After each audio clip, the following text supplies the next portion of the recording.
हाँ जी दोस्तों, welcome back to my channel. मैं हूं सीए परिमल सिंघल, आपका दोस्त और आपका होस्ट। आज हम चर्चा करने वाले हैं 55th जीएसटी काउंसिल मीटिंग की प्रेस रिलीज पर, जो कि होल्ड की गई थी 21 दिसंबर 2024 को इन जैसलमेर राजस्थान। हम देखेंगे कि इस जीएसटी काउंसिल मीटिंग में कौन कौन से चेंजेस प्रपोज किए गए और कौन कौन से मैटर्स पर क्लैरिफिकेशन दी गई हमारी श्री श्री निर्मला सीतारमन जी के द्वारा, हमारे इंडिया की जो ऑनरेबल फाइनेंस मिनिस्टर हैं। तो आइए देर नहीं करते, चलते हैं प्रेस रिलीज की तरफ। आप लोगों की स्क्रीन पर आप देख सकते हैं। I will start with the first page of the press release, जिसकी हेडिंग है recommendations of the 55th council meeting of the GST council। First page पर आप देख सकते हैं, आपको 6 पॉइंट्स नजर आ रहे हैं। ये कुछ एक्सर्प्ट्स हैं, कुछ इंपॉर्टेंट पॉइंट्स हैं जो पूरी मीटिंग में डिस्कस किए गए और उसको इन्होंने प्रेस रिलीज के फर्स्ट पेज पर रखा है। Let's go through them. First point में फोर्टिफाइड राइस कर्नल की बात की गई है। एक तरह के एनहेंस्ड राइस होते हैं, तो काउंसिल की रिकमेंडेशन है कि इसका रेट 5% कर दिया जाए और इसको क्लासिफाई किया जाए 1904 में। सेकेंड पॉइंट में जो जीन थेरेपी है उसको काउंसिल ने रिकमेंड किया है पूरी तरह से एग्जेम्प्ट कर दिया जाए जीन थेरेपी को। थर्ड पॉइंट में जीएसटी काउंसिल ने रिकमेंड किया है कि एक general insurance company third party insurance premium collect करती है, फिर उस पूल ऑफ प्रीमियम में से कुछ कंट्रीब्यूशन करती है मोटर व्हीकल एक्सीडेंट फंड को, जिसमें रोड रैश और एक्सीडेंट के केसेस में थर्ड पार्टीज को, इंजर्ड को, लोगों को कंपनसेशन दिया जाता है। वो जो कंट्रीब्यूशन जनरल इंश्योरेंस कंपनीज के द्वारा किया जाता है उसको भी एग्जेम्प्ट करने के लिए रिकमेंड कर दिया है जीएसटी काउंसिल ने। फिफ्थ पॉइंट बात करता है पीनल चार्जेस के ऊपर जीएसटी की। बैंक्स और एनबीएफसीज हैं, वो प्री पेमेंट अगर आप लोन का करते हैं, जो बोरोवर्स हैं वो लोन लेने के बाद उसे टाइम से पहले पे करते हैं, तो बैंक्स कुछ penal charges, pre payment penal charges लेते हैं बोरोवर्स से। तो जीएसटी काउंसिल ने क्लैरिफाई किया है कि अगर कुछ टर्म्स, लोन टर्म्स का नॉन कंप्लायंस किया गया है बोरोवर्स के द्वारा और उसकी वजह से कोई पीनल चार्जेस बैंक से एनबीएफसी चार्ज कर रहे हैं, तो उसके ऊपर जीएसटी नहीं लगेगा, क्योंकि ये प्री पेमेंट वाला केस नहीं है। तो non compliance of loan terms के लिए अगर बोरोवर के ऊपर पीनल चार्जेस लगाए जा रहे हैं तो उसके ऊपर जीएसटी चार्ज नहीं किया जाएगा। सिक्स्थ एक्सर्प्ट जो है वो बात करता है जो जीएसटी में अपील फाइल करते समय एक certain portion of the penalty pre deposit करना पड़ता है, उसके बारे में। तो काउंसिल ने रिकमेंड किया है कि जो प्री डिपॉजिट है, जो हमें डिपार्टमेंट के पास जमा कराना पड़ता है to be eligible to file an appeal against an order, उसको अगर वो ऑर्डर सिर्फ और सिर्फ पेनल्टी लेवी कर रहा है, उसमें कोई टैक्स, इंटरेस्ट और अदर सम्स नहीं है अदर देन पेनल्टी, तो उस केस में रिड्यूस कर दिया जाएगा प्री डिपॉजिट के अमाउंट को। नॉर्मली 25% प्री डिपॉजिट करना होता है, पर रिड्यूस करके उसको 10% कर दिया जाएगा। ये रिकमेंडेशन है काउंसिल की कि कर दिया जाए। तो these were the 6 important points drawn out of the entire discussion of the GST council meeting. अब चलते हैं हम सेकंड पेज की तरफ। Let me increase the size so that you can see it properly. कुछ तस्वीरें, फोटोज आपको नजर आ रही होंगी। बड़े बड़े महानुभाव, वीवीआईपीज यहां पर बैठे हुए हैं। मैं आपके लिए पढ़ूंगा कि who among them are present in the meeting. The meeting was also attended by Union Minister of State. हमारी जो फाइनेंस मिनिस्टर ऑनरेबल वो तो हैं ही, आप देख सकते हैं, श्रीमती निर्मला सीतारमन जी। उनके अलावा union minister of state subordinate होते हैं, मिनिस्टर जो यूनियन मिनिस्टर ऑफ स्टेट होते हैं, तो union minister of state for finance जो सबॉर्डिनेट हैं निर्मला सीतारमन जी के, श्री पंकज चौधरी जी भी प्रेजेंट हैं। चीफ मिनिस्टर्स प्रेजेंट हैं गोवा के, हरियाणा के, जम्मू एंड कश्मीर, मेघालय, उड़ीसा। इस मीटिंग में डेप्यूटी चीफ मिनिस्टर्स भी प्रेजेंट हैं, अरुणाचल प्रदेश, बिहार, मध्य प्रदेश, तेलंगाना। और उसके अलावा फाइनेंस मिनिस्टर्स भी प्रेजेंट हैं, वो तो बट ऑब्वियस प्रेजेंट होते ही हैं, of states and union territories with legislature. And senior officers भी प्रेजेंट हैं of the ministry of finance and state union territories. तो ये कुछ डिग्निटरीज हैं जो इस 55th जीएसटी काउंसिल मीटिंग में प्रेजेंट थे। आगे बढ़ते हैं। The GST council inter alia, मतलब अमंग अदर थिंग, बहुत सारे डिस्कशन किए, उसमें से मेड द फॉलोइंग रिकमेंडेशंस, उसने ये रिकमेंडेशंस की हैं relating to changes in GST tax rates, provide relief to individuals, measures for facilitation of trade, measures for streamlining compliances in GST। ये कुछ चेंजेस जीएसटी काउंसिल मीटिंग में propose किए गए हैं। तो कैटेगरीज बताई हैं कि कौन कौन से कैटेगरीज में प्रपोजल्स रखे गए, वो सारे हम आगे पढ़ने वाले हैं। तो कई भागों में, कई पार्ट्स में डिस्कशन को बांटा गया है। उसमें पहला पार्ट है A, that is changes in GST rates of goods. पहले पार्ट में कुछ गुड्स के जीएसटी रेट्स में चेंजेस प्रपोज किए गए हैं, देखते हैं वो कौन से हैं। First is fortified rice kernel. मैंने आपको बताया था एक एनहेंस्ड राइस होता है, इसमें न्यूट्रिएंट्स की मात्रा काफी ज्यादा होती है। नॉर्मली गवर्नमेंट जो पीडीएस स्कीम्स रन करती है या स्कूल्स में बच्चों को खाना देती है, उसमें जो उनके नॉर्मल चावल होते हैं उनमें कुछ मात्रा इन एफआरके की भी मिला दी जाती है, सो दैट जो न्यूट्रिएंट्स हैं वो पर्याप्त मात्रा में बच्चों को मिल सके।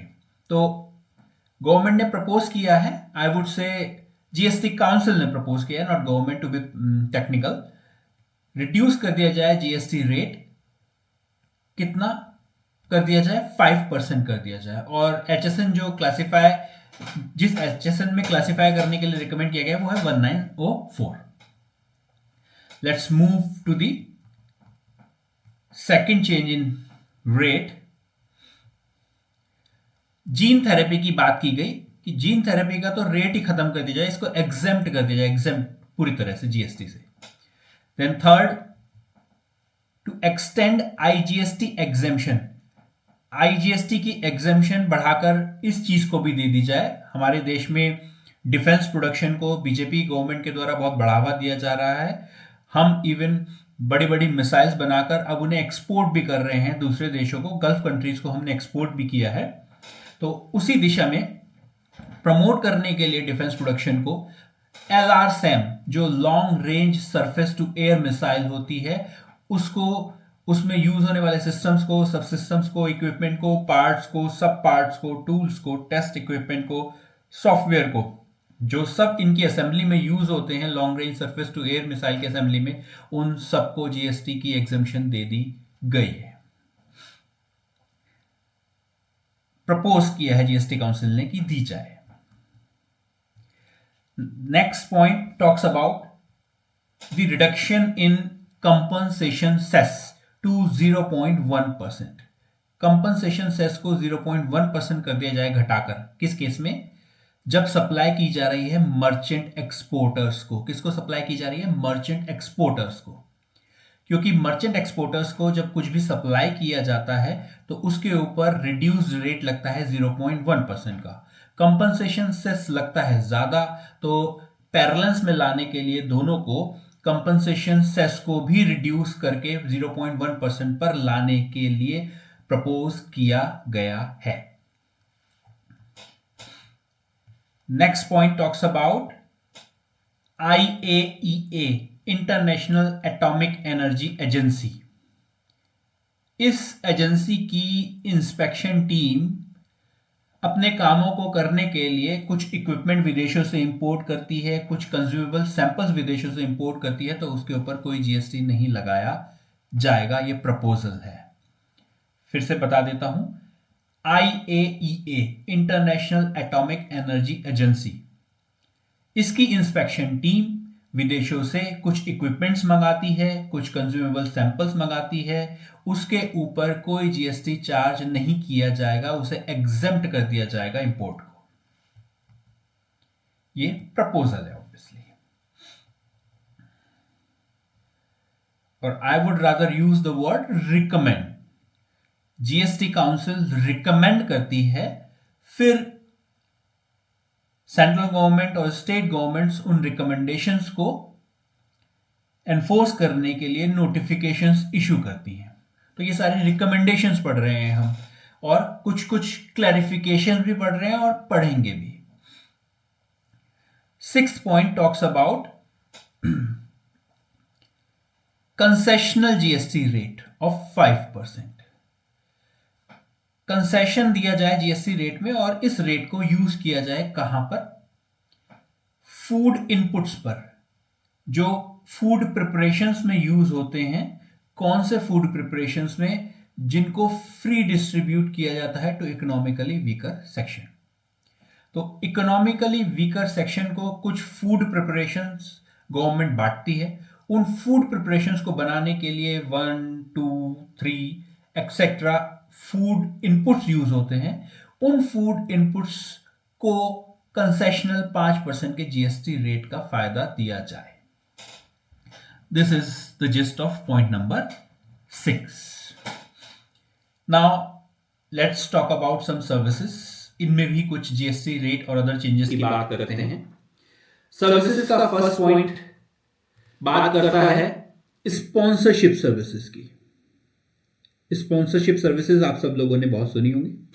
जैसे कोई टूर्नामेंट खेला जा रहा है और उसे रिलायंस जियो स्पॉन्सर करता है, तो एक तरह से एडवर्टीजमेंट होता है स्पॉन्सर का। जो भी स्पॉन्सर कर रहा होता है किसी पर्टिकुलर इवेंट को, उसका एडवर्टीजमेंट होता है। अब से रिलायंस जियो 10 करोड़ रुपए खर्च करके किसी पर्टिकुलर इवेंट को स्पॉन्सर करता है। बीसीसीआई उसको स्पॉन्सरशिप सर्विस देगा और रिलायंस जियो उसके बदले में पेमेंट कर देगा 10 करोड़ रुपीस का। फायदा क्या होगा? रिलायंस जियो का एडवर्टीजमेंट होगा। तो ये आरसीएम में कवर्ड थी सर्विस, अगर स्पॉन्सरशिप सर्विस बॉडी कॉर्पोरेट के द्वारा दी जाती थी, बाय बॉडी कॉर्पोरेट। अब रिकमेंडेशन है कि इसको फॉरवर्ड चार्ज में लाया जाए। तो जो सप्लायर ऑफ सर्विस होगा यानी बीसीसीआई होगा, वो ही इसके ऊपर जीएसटी भरेगा, ना कि रिलायंस जियो जो रेसिपिएंट है वो नहीं भरेगा। Next is contributions by GIC general insurance companies to motor vehicle accident fund. मैंने आपको पहले भी बताया था, जब भी कार्स का, बाइक्स का इंश्योरेंस होता है तो उसमें थर्ड पार्टी इंश्योरेंस के नाम से कुछ प्रीमियम अलग से लिया जाता है। एक तो आपकी खुद की कार का इंश्योरेंस प्रीमियम होता है, फिर थर्ड पार्टी इंश्योरेंस होता है कि आपसे अगर किसी और को चोट लग जाएगी तो उसको भी तो कंपनसेशन देना पड़ेगा इंश्योरेंस कंपनी को, उसके लिए प्रीमियम लिया जाता है। तो insurance company third party insurance premium के नाम पर बहुत सारा इंश्योरेंस कलेक्ट करती है।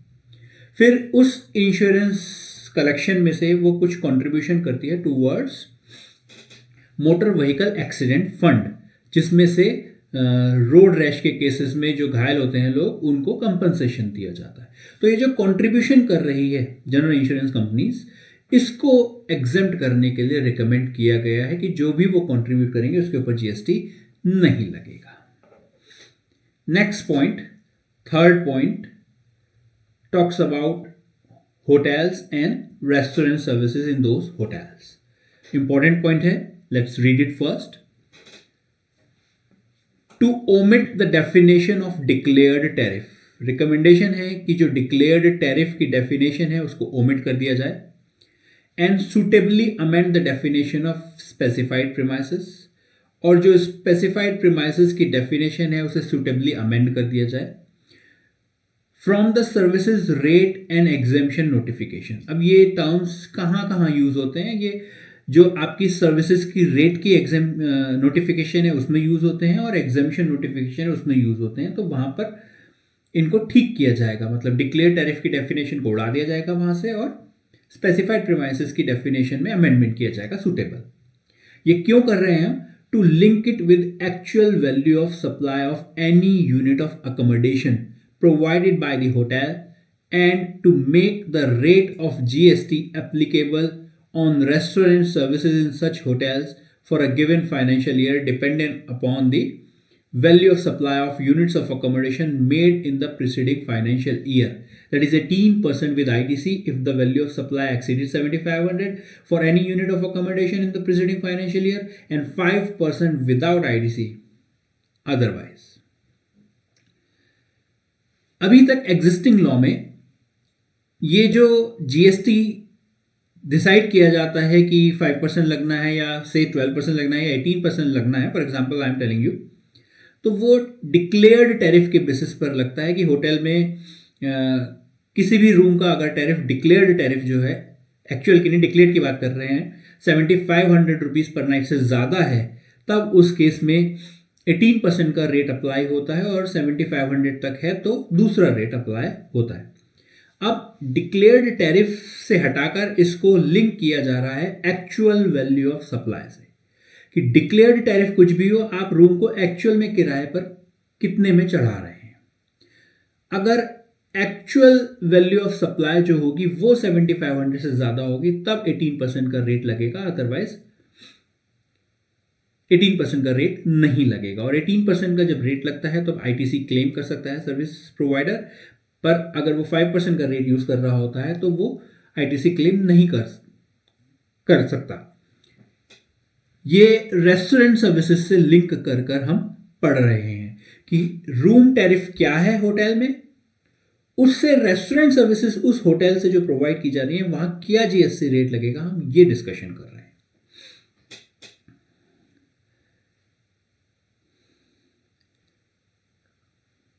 Further, to give an option to pay tax on restaurant services in hotels at the rate of 18% with ITC if hotel so chooses by giving a declaration to that effect on or before the beginning of the financial year or on obtaining registration. वैसे तो restaurants, जो hotel में restaurants हैं, उन services के ऊपर ये rule है या लॉ है कि अगर टैरिफ 7,500 तक है रूम का एक्चुअल, तो प्रपोज जो किया गया है कि अगर एक्चुअल 7,500 तक होगा तो 5% विदाउट ITC GST लगेगा। पर ये ऑप्शन दिया जा रहा है सर्विस प्रोवाइडर्स को, रेस्टोरेंट सर्विस जो प्रोवाइड कर रहे हैं होटल्स, कि इवन दो आपके होटल में जो एक्चुअल टैरिफ है, वैल्यू ऑफ सप्लाई है रूम की, वो 7,500 रुपीज से ज़्यादा नहीं है, फिर भी आप 18% का रेट अपने रेस्टोरेंट सर्विसेज के लिए ऑप्ट कर सकते हैं, और उस केस में आप ITC अवेल कर सकते हैं। इसके लिए आपको एक डिक्लेरेशन देनी होगी ऑन और before the beginning of the financial year शुरू होने से पहले, यानी 1 अप्रैल से पहले। और अगर आप नया GST रजिस्ट्रेशन ले रहे हैं, उस केस में रजिस्ट्रेशन लेते समय आपको एक डिक्लेरेशन देनी पड़ेगी कि although the room tariff in our hotel is not exceeding 7,500 rupees per night, still we want to opt for 18% GST with availability of ITC. The above changes to be made effective from 1st April 2025. ये changes 1st April 2025 से effective किए जाएंगे।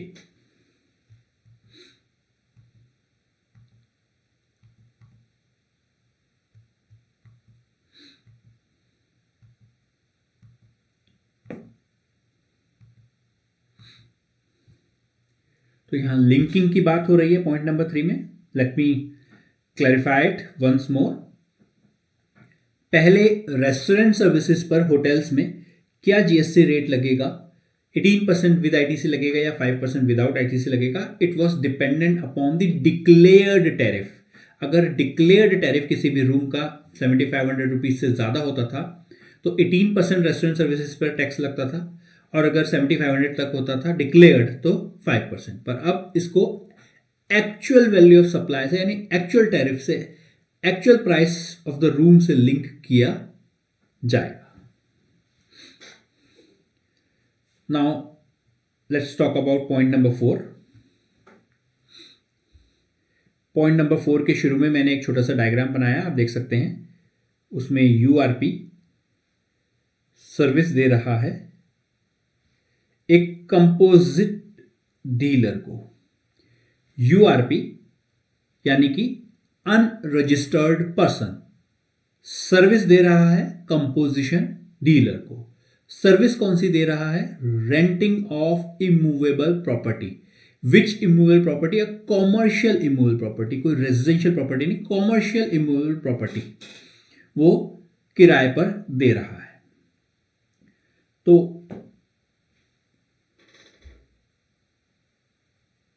एक notification लाई गई थी government के द्वारा अक्टूबर 2024 में, जो 8 अक्टूबर को आई थी और इफेक्टिव थी 10 अक्टूबर 2024 से।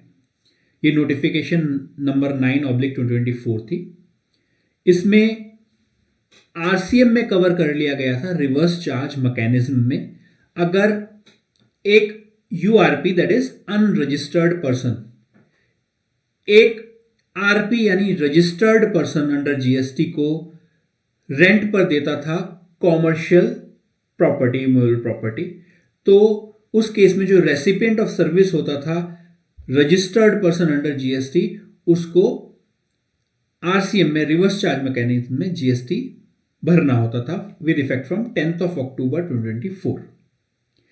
जब ये प्रोविजन लेकर आई गवर्नमेंट, तो जो छोटे बिजनेसमैन होते हैं जो कंपोजिशन लेवी स्कीम में अपने आप को एनरोल करते हैं, वो भी ऑटोमेटिकली इस प्रोविजन में कवर हो गए, क्योंकि यहां पर गवर्नमेंट ने कहा था यूआरपी आरपी को सर्विस दे रहा है। आरपी मतलब रजिस्टर्ड पर्सन अंडर जीएसटी, और कंपोजिशन स्कीम को फॉलो करने वाले पर्संस भी आरपी होते हैं, वो भी जीएसटी में रजिस्टर्ड होते हैं।